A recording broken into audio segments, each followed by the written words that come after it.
এই ভিডিওটি সবাই দেখবেন না। যারা মা কালীকে মানেন না বা পছন্দ করেন না তারা এই ভিডিও থেকে দূরে থাকাই ভালো, কারণ এখন যা শুনবেন তা দেখার পরে আপনারও শরীর শিউরে উঠবে।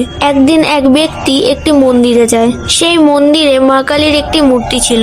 কোনো বিশেষ কারণ ছাড়াই লোকটির হঠাৎ কি মনে হয় লোকটি মা কালীর একটি ভিডিও তুলে নিয়ে আসে। ভিডিওটি তোলার সময় তার কোনো কিছুই অস্বাভাবিক মনে হয়নি, কিন্তু আসল ঘটনা ঘটে পড়ে। লোকটি যখন বাড়ি ফিরে এসে ভিডিওটি দেখতে বসে তখন তার মাথা ঘুরে যায়। ভিডিওটির মধ্যে এমন কিছু দেখা যাচ্ছিল যা সে কল্পনাও করেনি। লোকটির শরীর কাঁপতে শুরু করে, চোখ সরাতেই পারছিল না স্ক্রিন থেকে। সে বুঝে যায় এটি কোনো সাধারণ ভিডিও নয়। আপনারাও দেখুন ভিডিও।